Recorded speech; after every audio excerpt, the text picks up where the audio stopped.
So I see a lot of familiar faces and familiar names for those of you who aren't on camera, and yet there are a lot of people I do not immediately recognize. So I thought we'd just do a little poll and just ask you to chat into the chat box on a scale of 1 to 5, where 1 is brand new to meditation, never meditated before. Maybe 2 is dabbled a little bit here and there, and 5 is, you're some form of a veteran in this practice. Don't fret about your response. I just want to get a sense of who's in the room. Okay, a couple 5s, 3, more 5s, 3. 4.4, okay, very specific. 5, 3.5.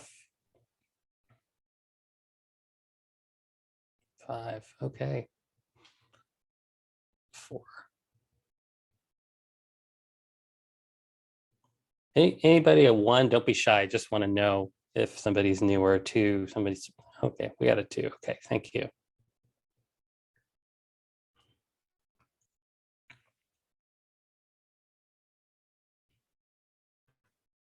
Okay, so you're all welcome. Just helpful sometimes for me to know who's in the room, since I can't feel you as much, and some of you are invisible. Hoping that you're there. If it's easy for you, it's nice to see you on screen. And so I'm Gullu Singh. I am a teacher here at InsightLA, amongst other places, and I'm really happy to be with you. It's been a long time since I've been with this group. And our agenda today will be, we'll do meditation. I'll provide a little bit of guidance and some periods of silence. Then I'm going to share some reflections, and then hopefully we'll have time for a little bit of discussion, Q&A, that kind of thing. So maybe just noticing that with a kind of like added awareness that you're looking at a screen or there's a screen near you.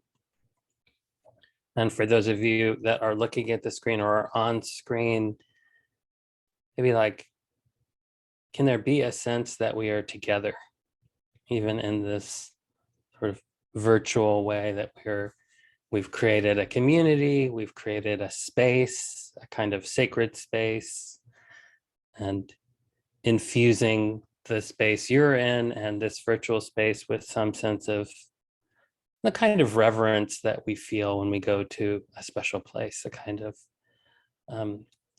respect. And sometimes, I practice a lot at Spirit Rock, and sometimes just stepping in, actually just onto the land, can completely change my state of being. But certainly stepping into the meditation hall, it's just like there's a specialness to the place, but then there's also the specialness in the way that I relate to it. So I'm just inviting some quality of that into your space, into your mind, into our collective space. And if you're like me, you spend, well, I spend a lot of time looking at screens. A lot of times I'm working. And so that kind of different energy arises, and it's like leaning forward, a kind of like I'm in my to-do mode reflexively if I'm not paying attention. So if that's true for you in any way, just noticing that and softening. Sometimes I notice when I am working, I'm leaning forward a little bit. So maybe you can just adjust your literal and figurative posture so that it's upright and centered, not leaning in, not bracing. And then inviting the eyes to soften, or to close. And just taking a moment to notice what it's like in the body.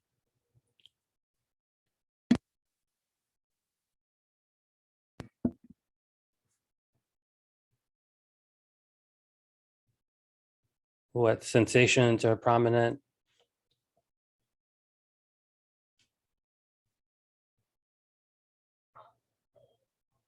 What's the level of energy in the body, and how is that energy moving or not moving?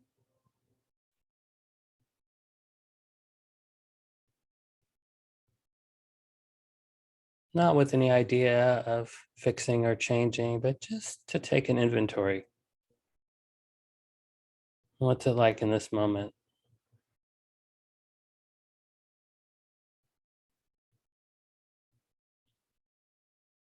Connecting with any emotions that might be present, with a kind of gentleness and a softness.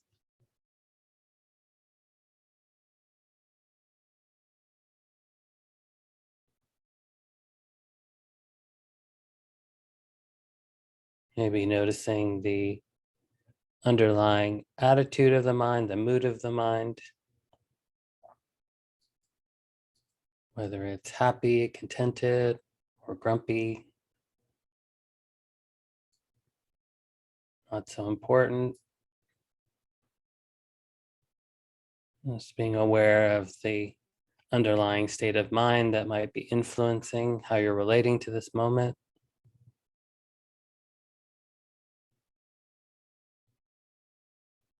Maybe some sense of the thinking mind busy, the thinking mind or quiet.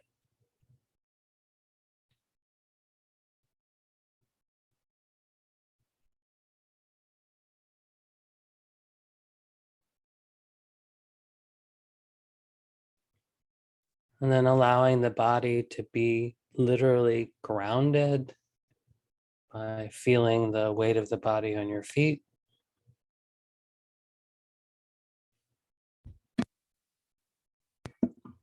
Feeling the weight of the body, your tailbone.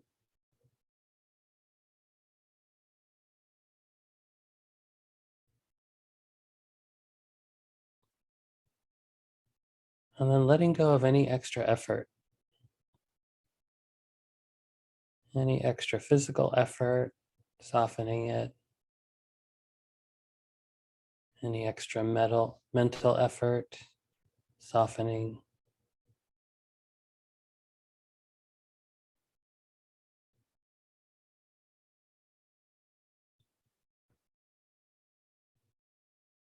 Shining the light of awareness on any place where there's tension, tightness, holding.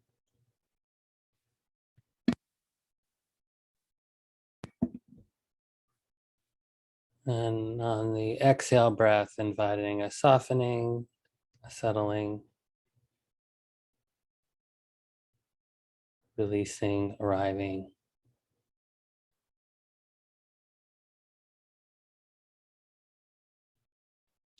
Actually, for this whole practice, each exhale breath can be a softening, settling.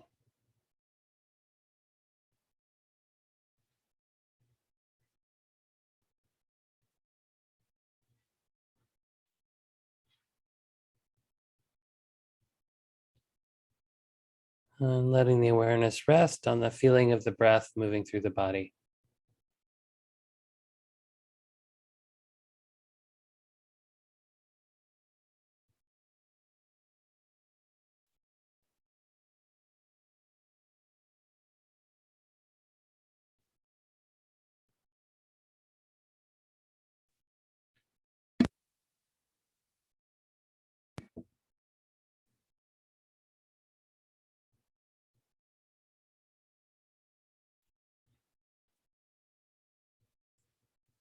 Connecting with the feeling of the breath wherever it's most prominent. Maybe the rise and fall of the belly, or the rise and fall of the chest.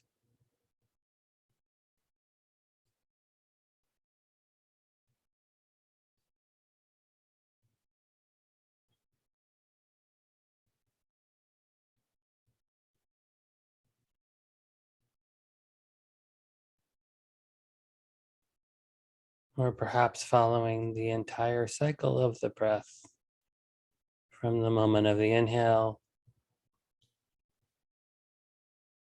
the peak of the inhale, perhaps a pause, and the exhale. Maybe there's another pause.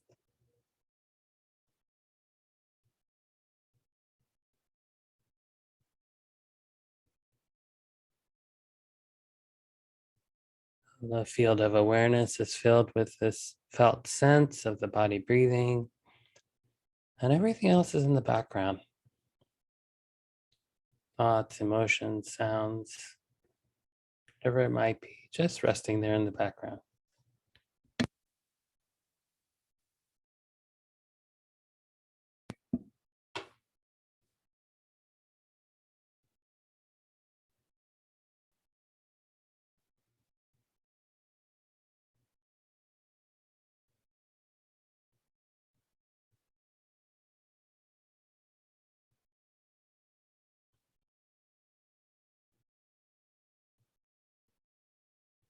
And the effort is soft, gentle, patient,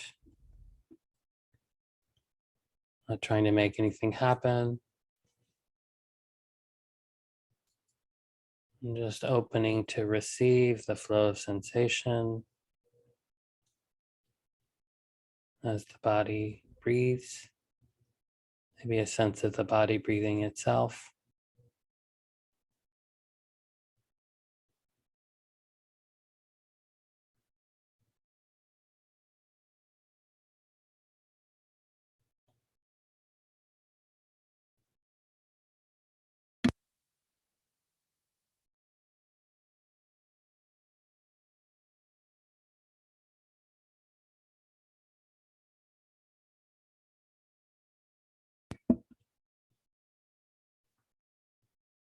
And every time you notice that the attention has wandered from the breath, simply beginning again. This notion of beginning again and again in each moment. It's very much the heart of our practice.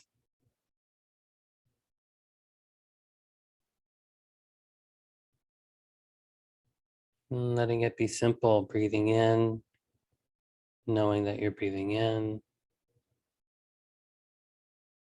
breathing out, knowing that you're breathing out.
And if we can be interested in this thing that we call breath,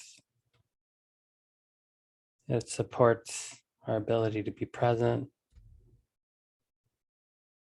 to perhaps noticing without any judgment whether the breath is shallow or deep.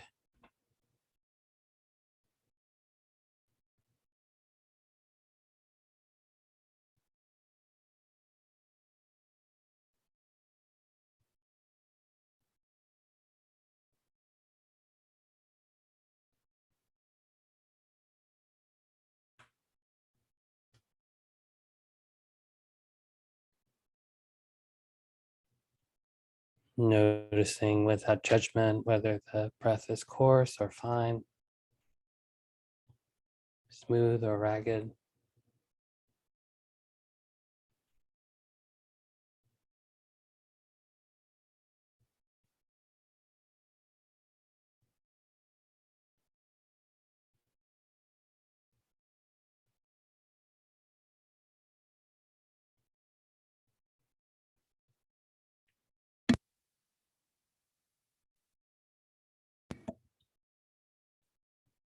Perhaps noticing without judgment the rhythm of the breath, or perhaps the breath is irregular.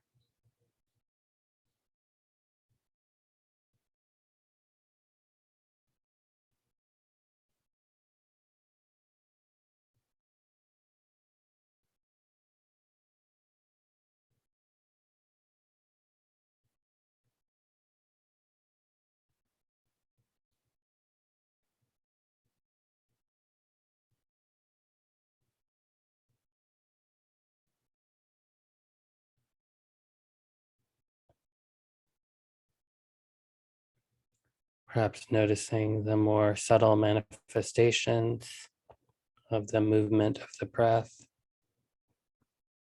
maybe some movement in the shoulders,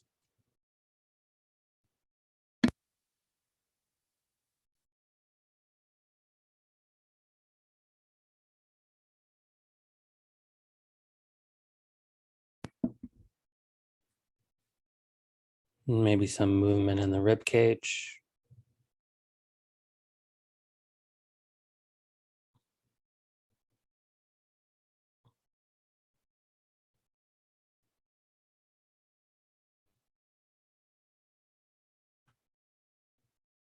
Maybe some movement in the back of the body, most of the lungs, actually in the back body.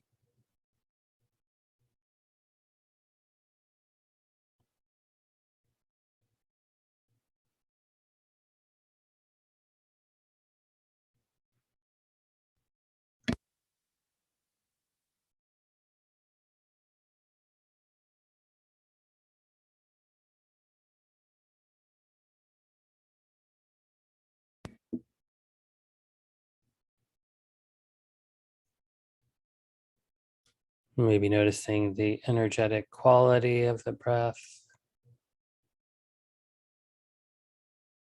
perhaps noticing the enlivening of the inhale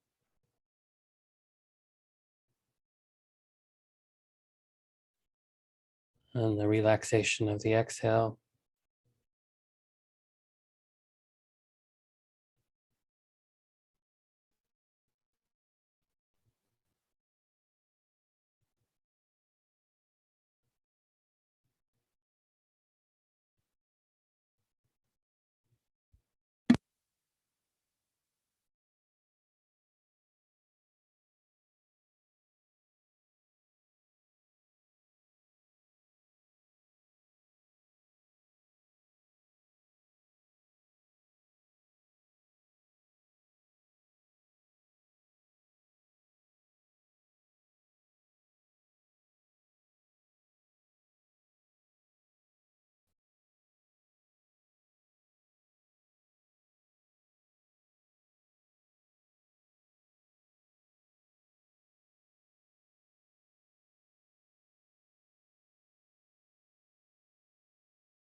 For these moments of practice, there can be a sense that there's nowhere to go,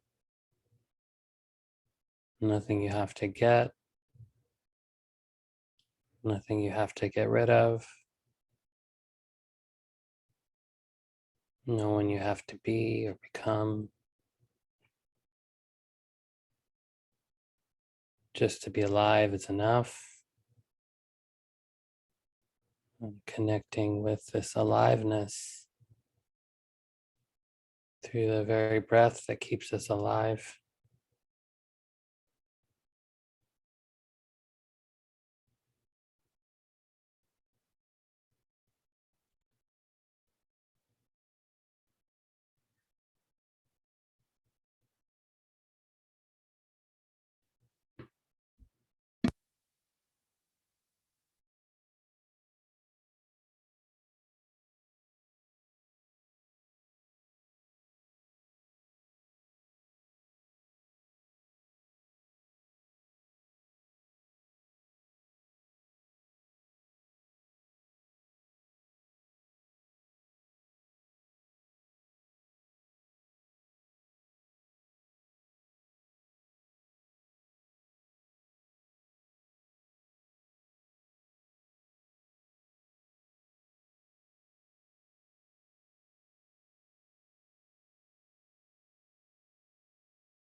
And if there's any strong sensation or discomfort in the body that might be pulling you away,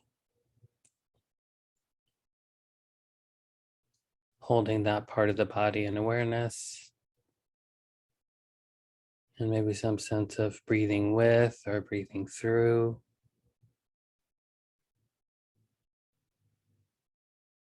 The breath is a kind of salve to invite a softening and opening.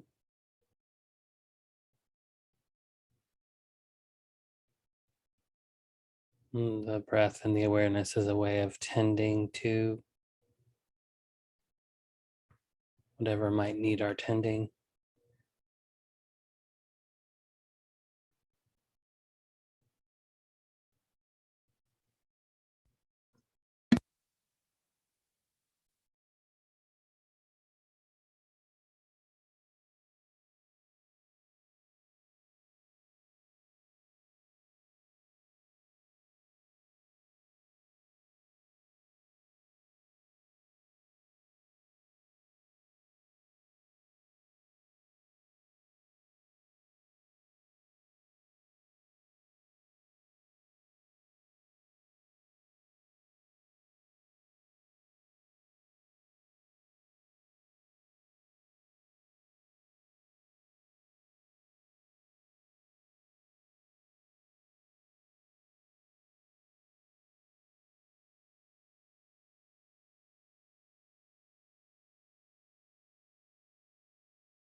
Breathing in, knowing that you're breathing in, and breathing out, knowing that you're breathing out.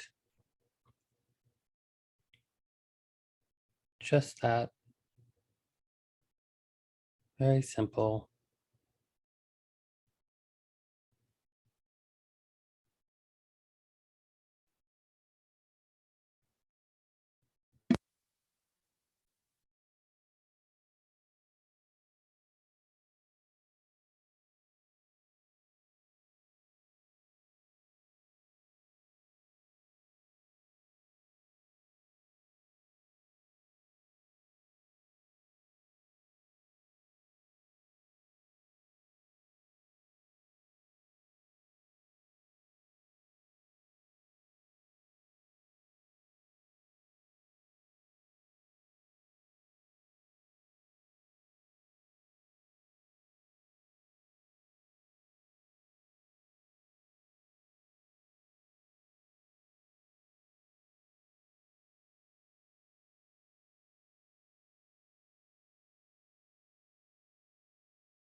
Just continuing this practice of connecting with the feeling of the breath moving through the body, letting everything else rest in the background.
And then letting go of that practice and inviting you to bring to mind something or someone for which you have a sense of gratitude.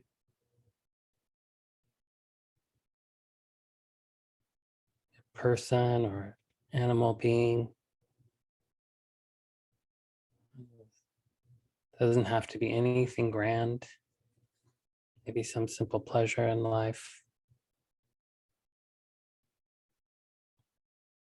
And if it's a person or a living being, you might sense into what it feels like to be in their presence. Maybe they're in your presence.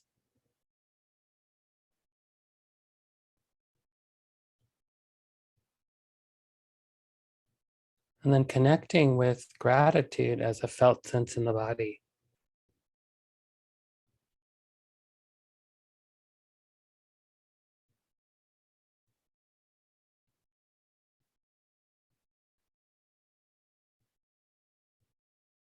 Does gratitude have a location in the body?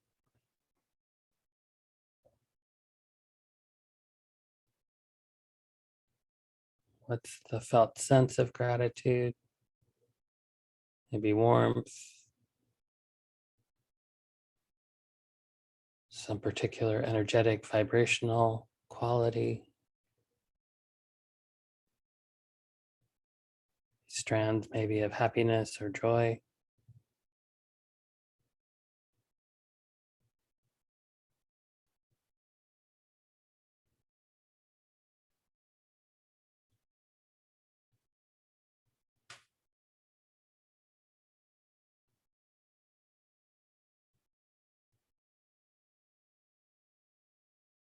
And really taking in the goodness of the sense of gratitude as a kind of powerful inner nourishment.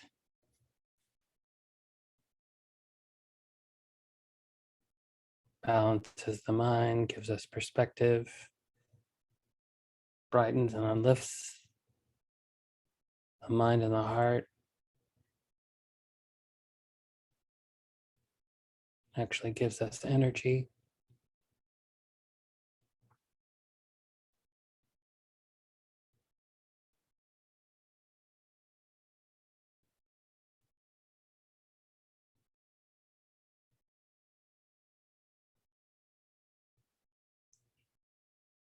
And if it's possible in this moment with these conditions, allowing the sensation of gratitude to expand, to pervade more and more of the body.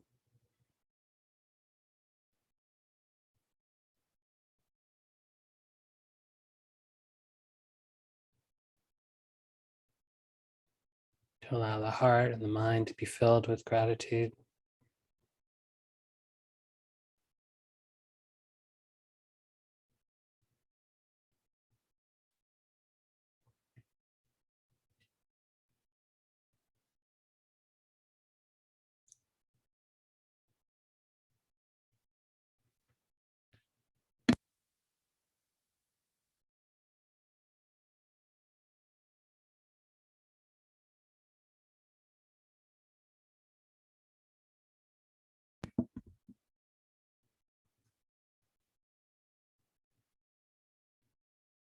And then letting go of that practice, letting go of anything that feels like a practice, anything that feels like a doing or a technique, and just resting.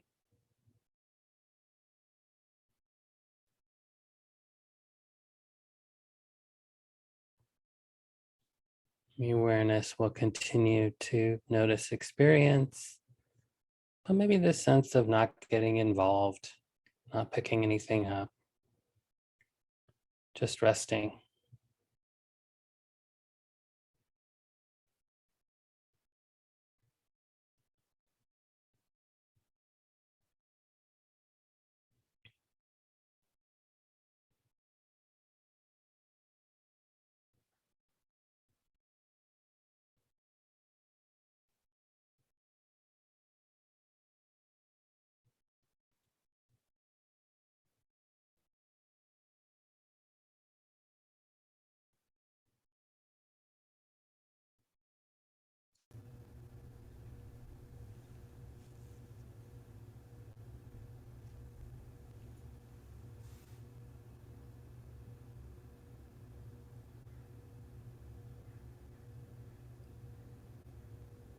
In a moment, I'll ring a bell 3 times,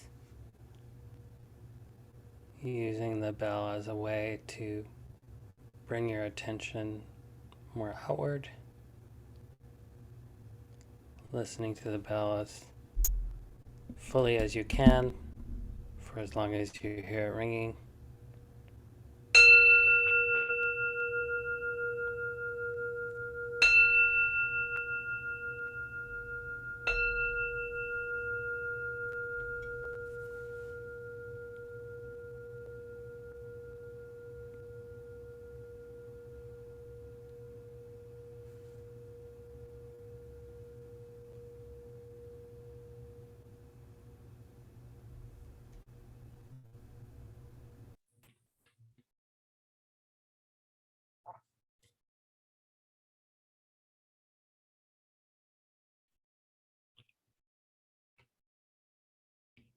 So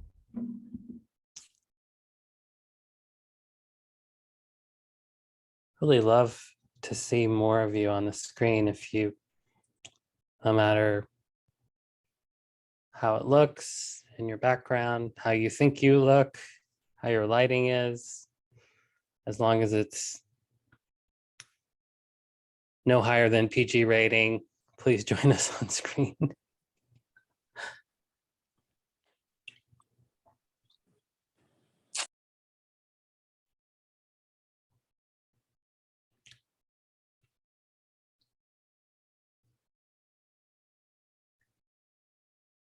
It's nice to see your faces. It makes me happy.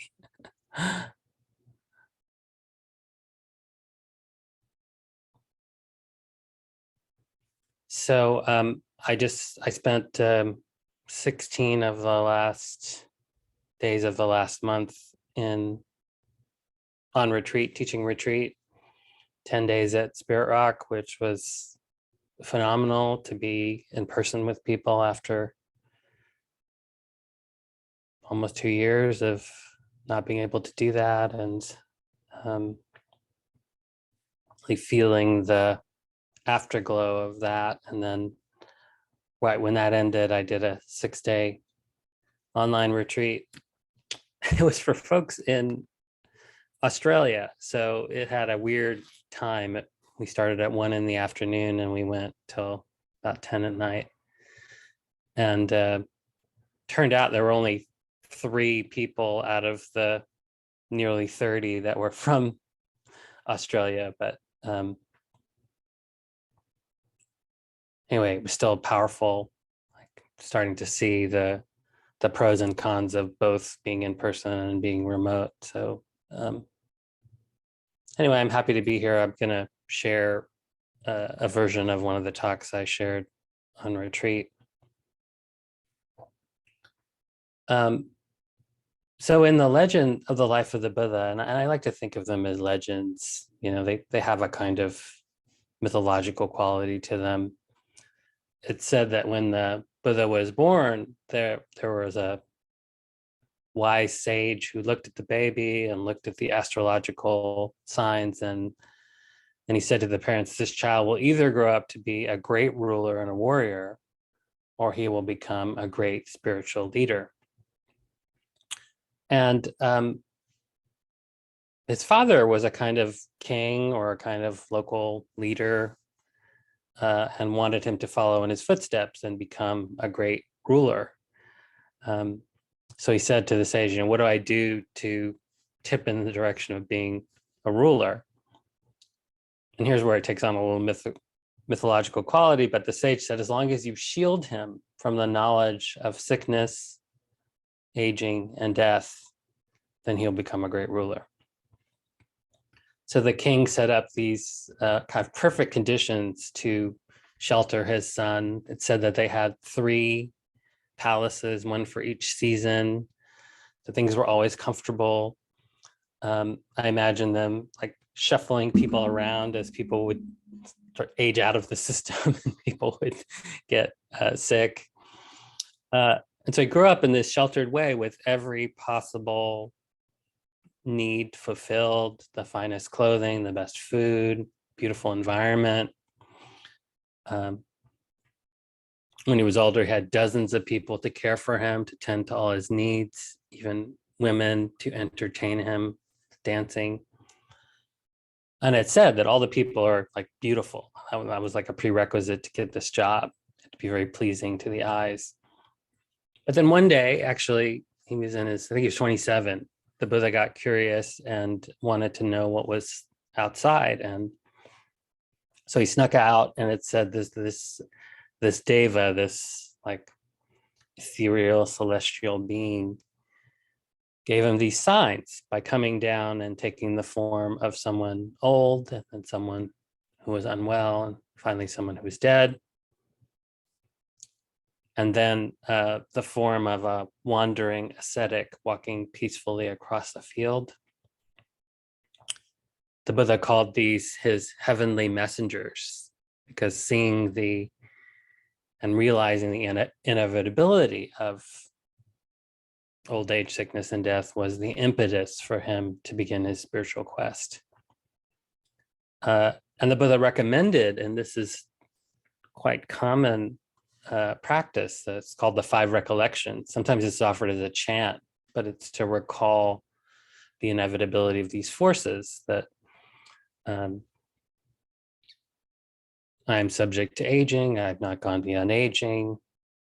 I am of the nature to sicken, I have not gone beyond sickness. I am of the nature to die, I have not gone beyond death. Everything that is dear to me, I will one day be separated from. And then we are the owners of our karma, heirs of our karma, born of our karma. When I first heard these teachings years ago, I thought, wow,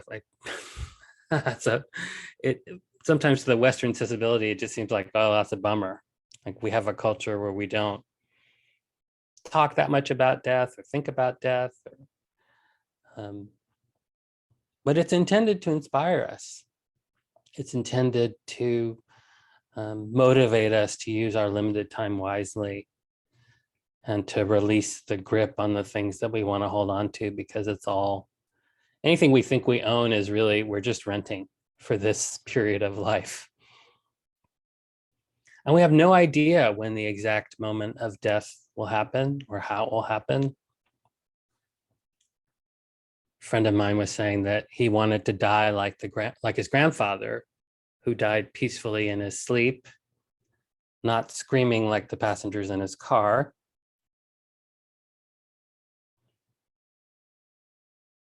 So when we practice the 5 subjects for frequent recollection, we keep reminding ourselves that our time on this planet is fleeting,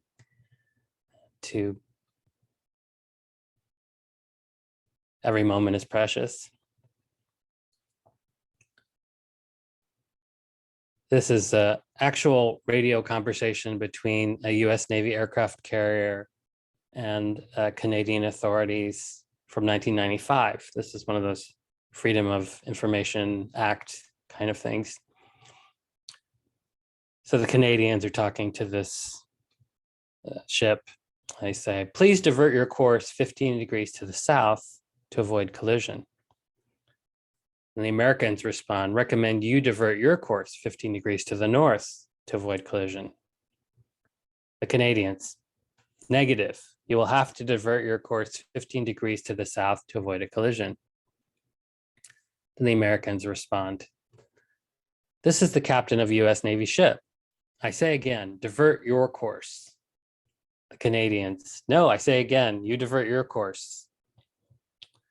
The Americans, this is the aircraft carrier USS Lincoln, the second largest ship in the United States Atlantic Fleet.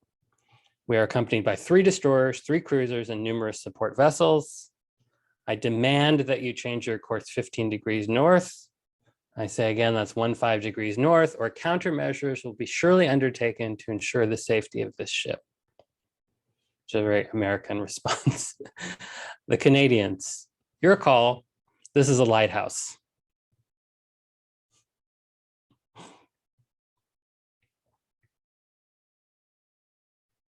And just like a ship, even a US aircraft carrier is no match for the landmass of Canada, no matter how strong the view, or how strong the idea or the concept. We cannot outrun sickness, old age, and death, being separated from all that is dear. There's a modern way to engage in this practice. There's an app called We Croak, and it will send you reminders 5 times a day at random times that of the inevitability of death. And sometimes it just says, don't forget, someday you will die. But other times, you know, they have like an inspirational quote, seize the moment, carpe diem kind of thing. And I find this incredibly liberating. I mean, first of all, every time I get this little reminder, it makes me laugh at the absurdity of that. And then, you know, if I'm worried about something or I'm caught in some inner drama, it's like, okay, well, you know, am I going to care about this on my deathbed? Probably not.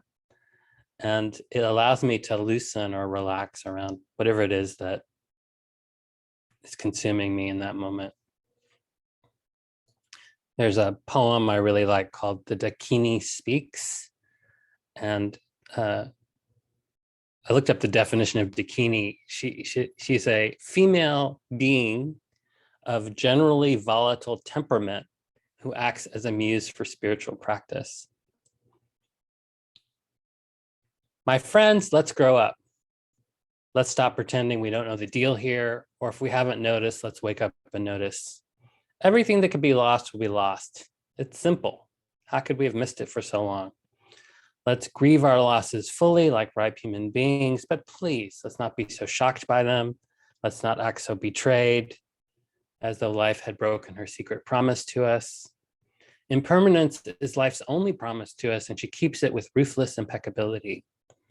To a child, she seems cruel, but she's only wild, and her compassion exquisitely precise.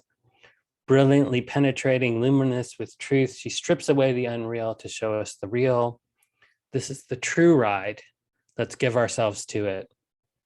Let's stop making deals for safe passage.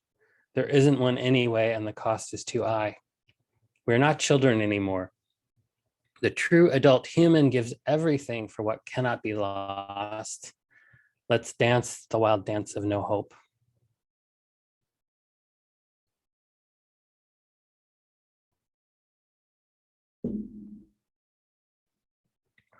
So it'll be 2 years in a few days since my mother passed away.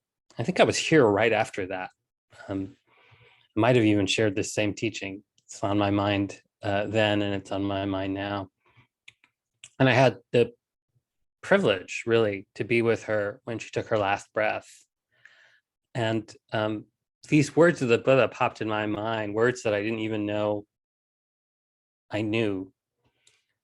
It was all too soon this body will lie on the ground, cast aside, deprived of consciousness like a useless scrap of wood.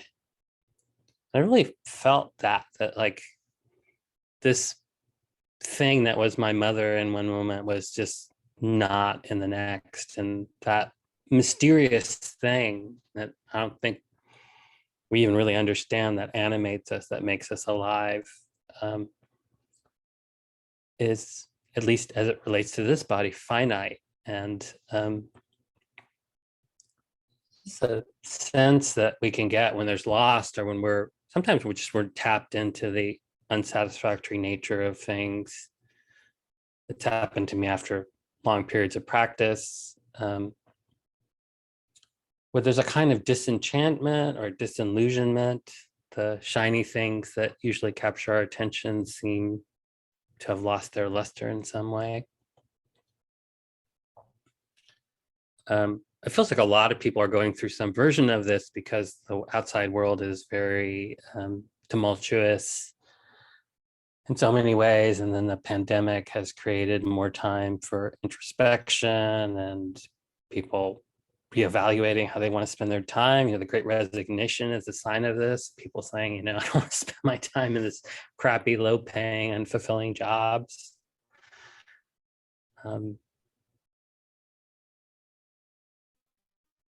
All this malaise can feel uncomfortable or be slightly depressing. It's actually can also be a gift in the way it motivates us to transform. The Buddha said to one of his followers, meditate without delay, lest you later regret it. Which reminds me of this saying, when is the best time to plant a tree? And the answer is 30 years ago. And when is the second best time to plant a tree? That's today. So whether you said you were 5 and you've been practicing for 30 years, or whether you said you were 2 and are just starting, no time like the present. So these first 4 recollections are kind of like the bad news or the harsh reality. But then the last one, we're the heirs of our karma, the owners of our karma, we're born of our karma. This is where we have agency. This is the place that is liberative. Karma in Buddhist philosophy is defined as intentional actions of speech, body, and mind. And sometimes in common parlance, we talk about karma more as the result. But in the traditional meaning of the word, from at least that's the way the Buddha used it, it's actually the action itself. And all actions have an effect. This is the way of nature. This is natural law. This is Dharma. One of the ways the Buddha spoke about karma, as he said, whatever a person keeps pursuing with their thinking and pondering, that becomes the inclination of their awareness. Whatever a person keeps pursuing with their thinking and their pondering, that becomes the inclination of their awareness. And the neuroscientist folks say something quite similar. Neurons that fire together wire together. And this is actually quite astounding. We used to think of the brain as a kind of piece of meat, a static object, like the processor in a computer. But now we know from brain imaging that the structural anatomy of the brain changes depending on how we use the brain. We know, for example, if you meditate for 8 weeks, the brain changes and it becomes more resistant to stress, takes a bigger stress input to put us into a stress response, and becomes more resilient, meaning that we come back to normal more easily. We know that human beings are capable of extraordinary feats in music and sports and dance and art, so many arenas, because whatever we practice, we get really good at. And how we use our mind and our body defines how we experience the mind and body. How we use the mind shapes how we go through life, how we feel, how we act, how we treat others, how we meet challenges, whether we just survive or whether we thrive. How we use the mind constructs our default modes. So when we're under stress, what's our go-to? fear, anger, worry, or curiosity, interest, compassion, surrender. And when we practice meditation, wisdom inevitably grows. That's been my experience in myself and in working with other people. When I was a small child, my father got interested in Zen meditation, and surprisingly, there was a small Zen community in Huntsville, Alabama, where I grew up. And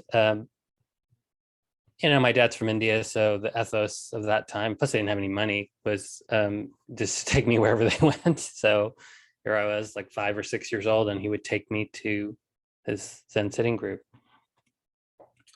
I was a very mischievous child, so I would like get really close to people and their faces and blow on them, or sit in people's laps, and no one flinched.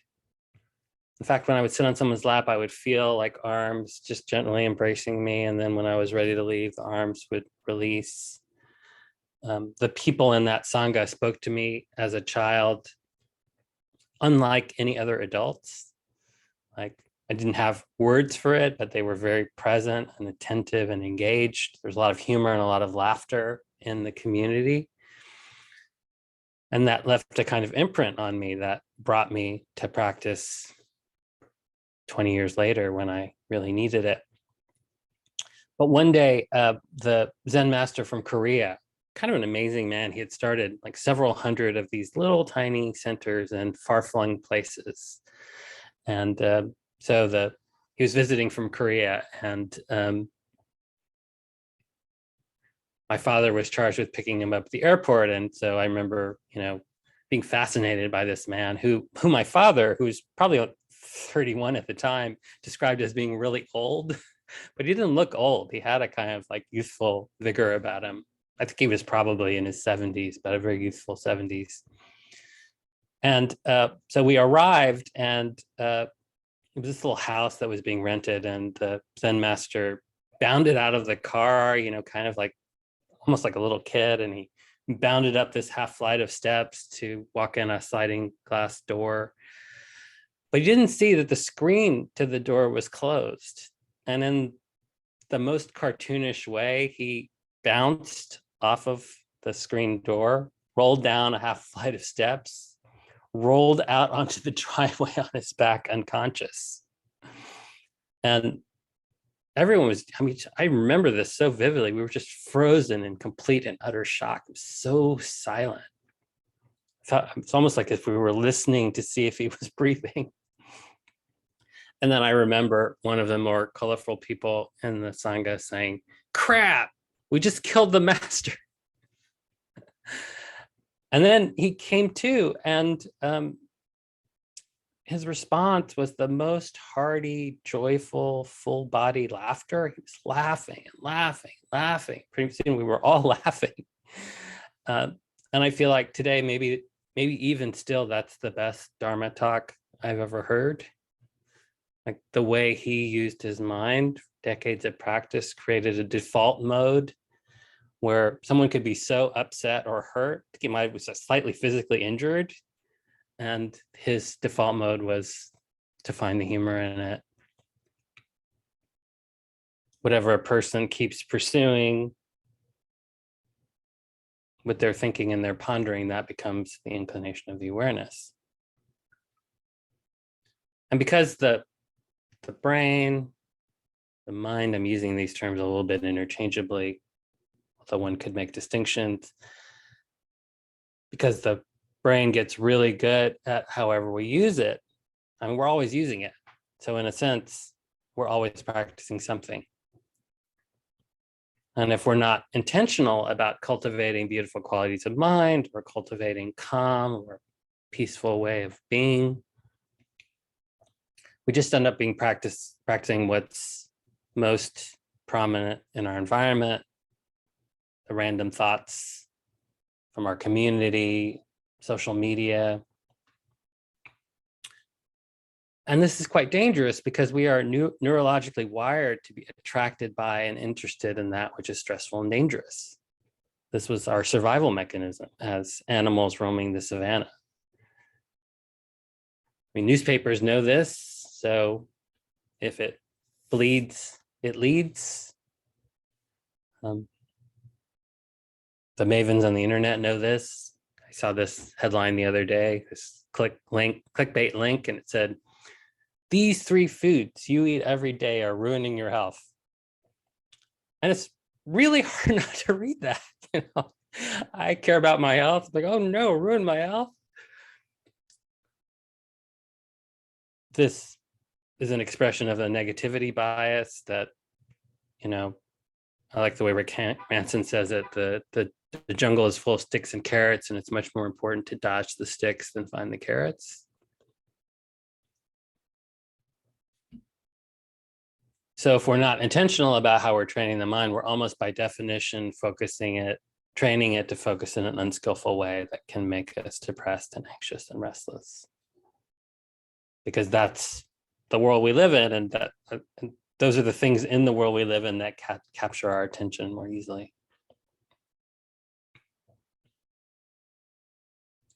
So while this notion of karma seems to be forward-looking, it's actually intimately tied to the present moment. It's in this moment that we can examine and decide, what do I want to cultivate here? What am I practicing? What are the conditions I'm putting in place in the mind that will become habits of the mind?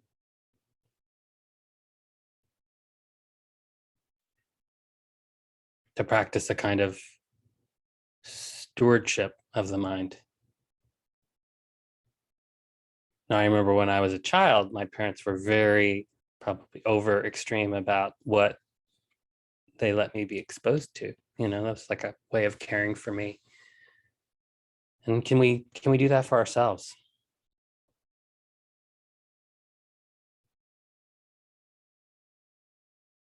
This is just an aside, but there's a restaurant called Cafe Karma, and they don't have any menus, but you get what you deserve. And sometimes the teaching of karma can be misunderstood, that it becomes a way of like judging ourselves when we do things that are unskillful. But there's kind of a misunderstanding of teaching. Like, it's very, very, very difficult to draw a straight line between a particular act and a particular outcome. And in this way of teaching from the Buddha, not all acts are karmic. Acts that are intentional are the ones that are karmic. We can get sick through no fault of our own. There can be accidents or coincidences. Teachings, to my knowledge, don't speak to this, but I get the sense that maybe there even is some randomness in this universe that we live in. And also there are karmic streams that we swim in. Our own karma affects those that we come in contact with. You imagine a duck floating on a pond, and you throw one pebble in and you can see the duck bob up and down in relationship to the pedal. But if you throw thousands of petals in, some of them ripples will cancel each other out. Some of them will average to a different direction. And very difficult to say which pebble is the cause of the bobbing. Probably say all of them are the cause of the bobbing.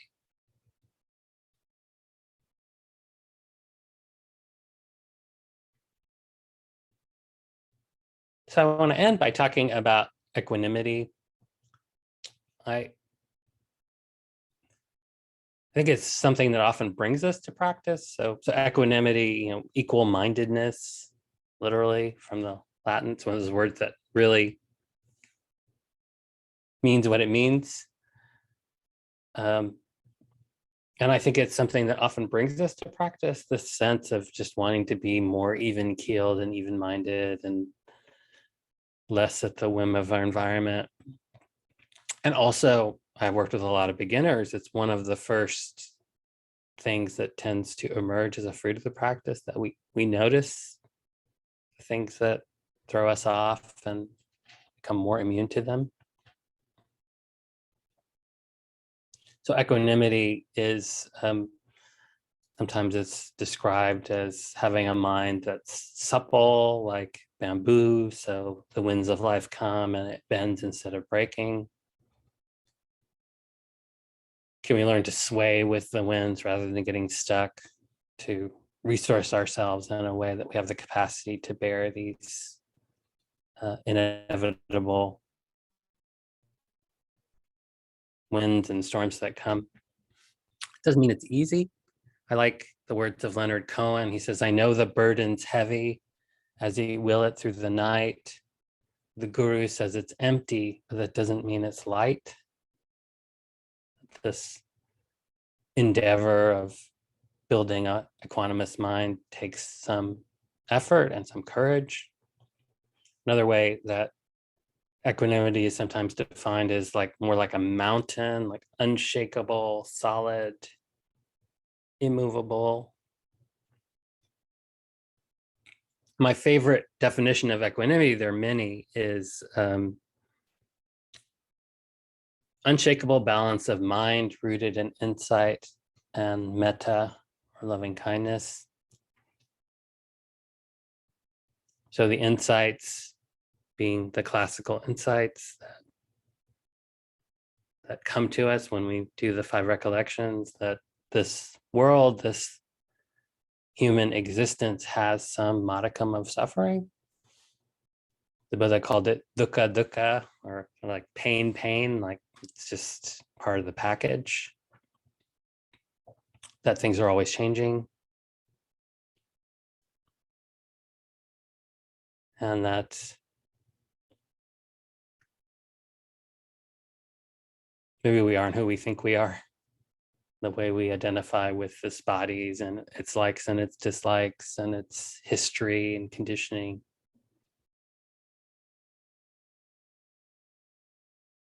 One of my teachers tells a story where he was asked to greet the highly revered Zen master at the airport. And when he met him, he was a little bit flustered and couldn't think of what to say. So he blurted out, "How do you like it here?" And without missing a beat, the master, who didn't even speak English, said in English, "I like it everywhere."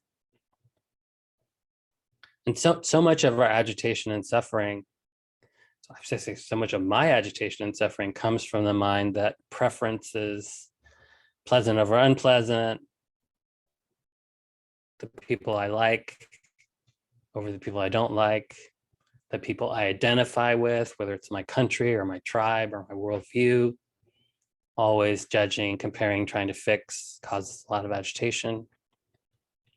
But the loving kindness practice begins to clear away these distinctions, that the heart mind that can cultivate love for all beings, that loves the enemy and the stranger equally with those that we love and the friend, the mind that naturally wishes well for all beings, the mind that wishes well for itself and this body, not from an egoic place, but from a place of reverence and respect. And the mind heart, where metta is like a gentle rain or sunbeam that falls evenly on everybody. This is the same quality of impartiality of mind that can meet any experience in any moment, no matter what, with more and more balance and ease. This impartiality of mind that we can directly cultivate in our metta practice is a kind of cornerstone of equanimity, where there's no, we're not for anything, not against anything, no push, no pull, just welcoming what's present as a perfection of this moment.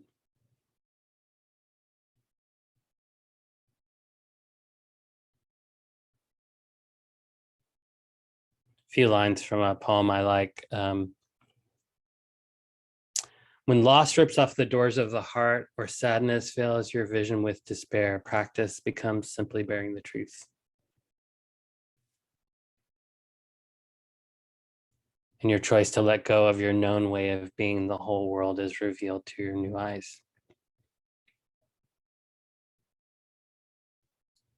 Oh, I never know how long what I want to say is going to take, so I'm going to end there. But the last thing I want to share with you is, I don't know if I shared with the group last year or not, but I'm going to share it again.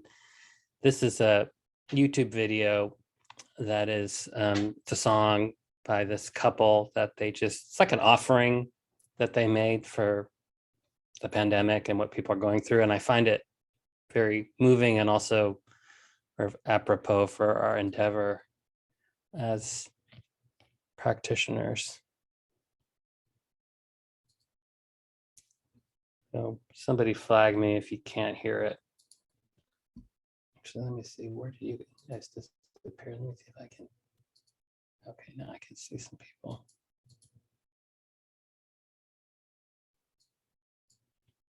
Okay, here we go. This is the keep going, keep going, keep going, keep going on song. This is the keep going, keep going, keep going, keep going on song. This is the keep going, keep going, keep going, keep going on song. I am Abigail, and this is Sean, and we're so glad that you've turned this on and welcomed us into your home, and you are welcome into our home. We're in Dayton, Ohio. We're in Sean's parents' house. My parents' house.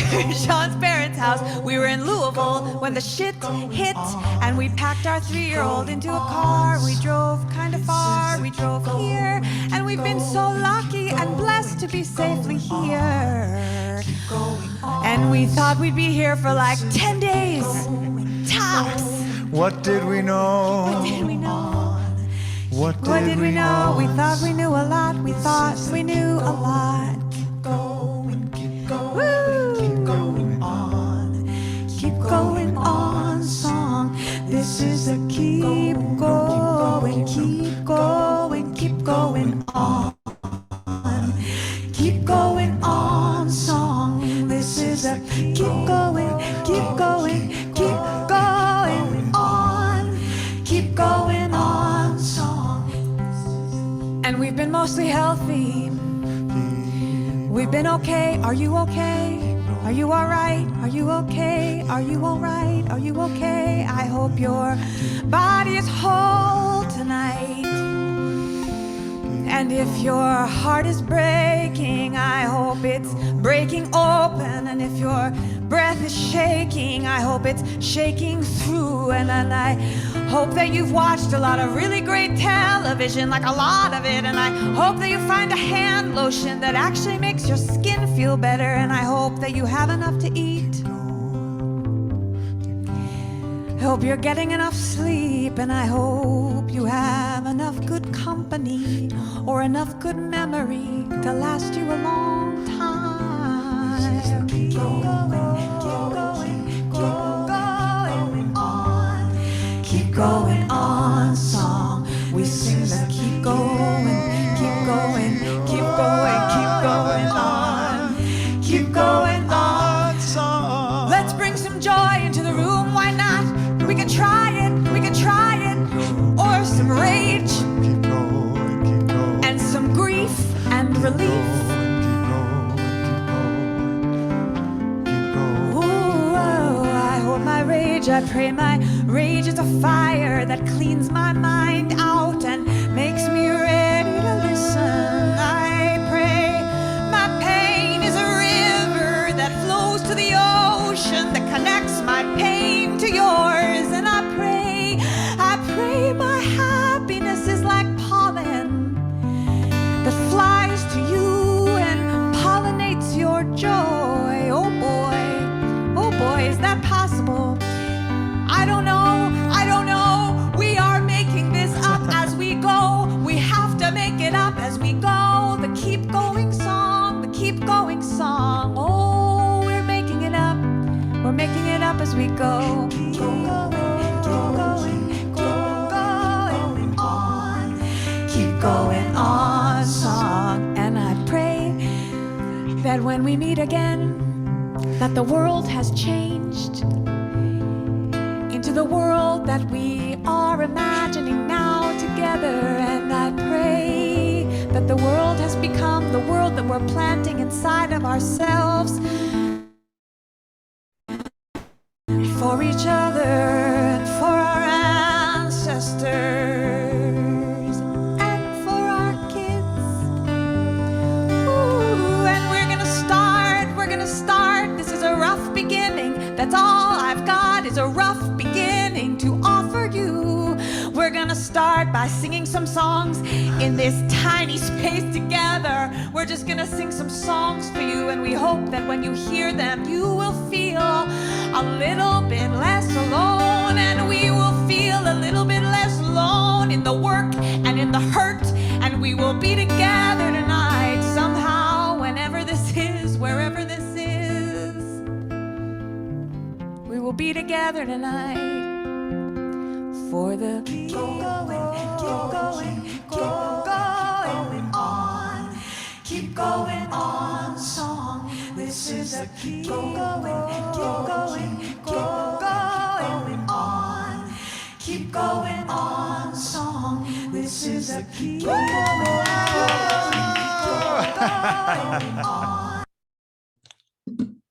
on. Yeah, keep going. Meditate. Make haste and meditate lest you later regret it.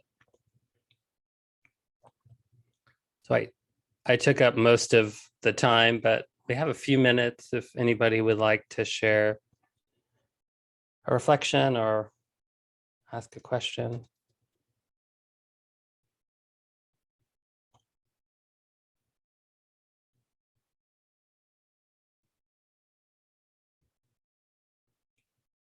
Bob. Thanks, Gullu. That was lovely, all of it. I just want to flag, it almost went by me, but I think the quote was the wild dance of no hope. Was that it? Yeah. I just love the liberation in that. You know, it's like I've been unpacking that ever since you said it, and there's so much in that. You know, like no hope isn't despair, it's freedom. And dancing, which I love to do. So thank you. Yeah, the Tibetans have a practice slogan, and it's abandon all hope. And the spirit is very much what you say, like hope is this state of wishing for a particular outcome. There's almost there can be a kind of anxiety or certainly desire in hope. And the invitation is, and the hope is something about the future. And the invitation is to let the future go and come more fully into whatever's vibrant in this moment. Yeah. And dance. And dance. Yeah. Thank you. Yeah. Thank you.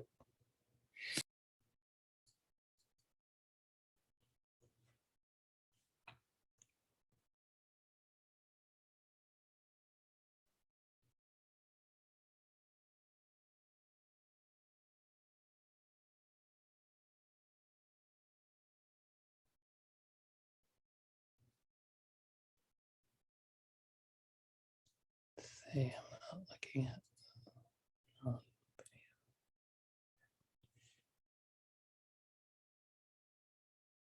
I think is there a breakout process? Anissa, are you there? I am. Yes, Hi. we can do breakout groups. We would take a 10-minute break and then come back, and I will break people into groups so everybody can talk about what they heard today and how they're feeling. Great. Maybe I'll just say before I sign off that InsightLA is, of course, mostly supported by our collective generosity. The folks who have been running this organization have done an amazing job of pivoting to online, mostly Mark Koberg, who is our recently departed executive director. And but there are significant challenges to the viability of the organization because people are less and less interested in online. The things that fee courses enrollments are all down, and yet it takes some organizational structure to make all this happen. So you are invited to support as best you are able. You can support InsightLA with donations. You can support InsightLA with any skills that you may have. We have use for lots of volunteers, and we have, you know, specifically use for people with special. In fact, you can come work for InsightLA. We're looking for a digital marketing expert. So if there's somebody that has that, you can come and join the team. So thank you all so much for your attention, your smiling faces. It's been a pleasure. Till we meet again. Thank you so much.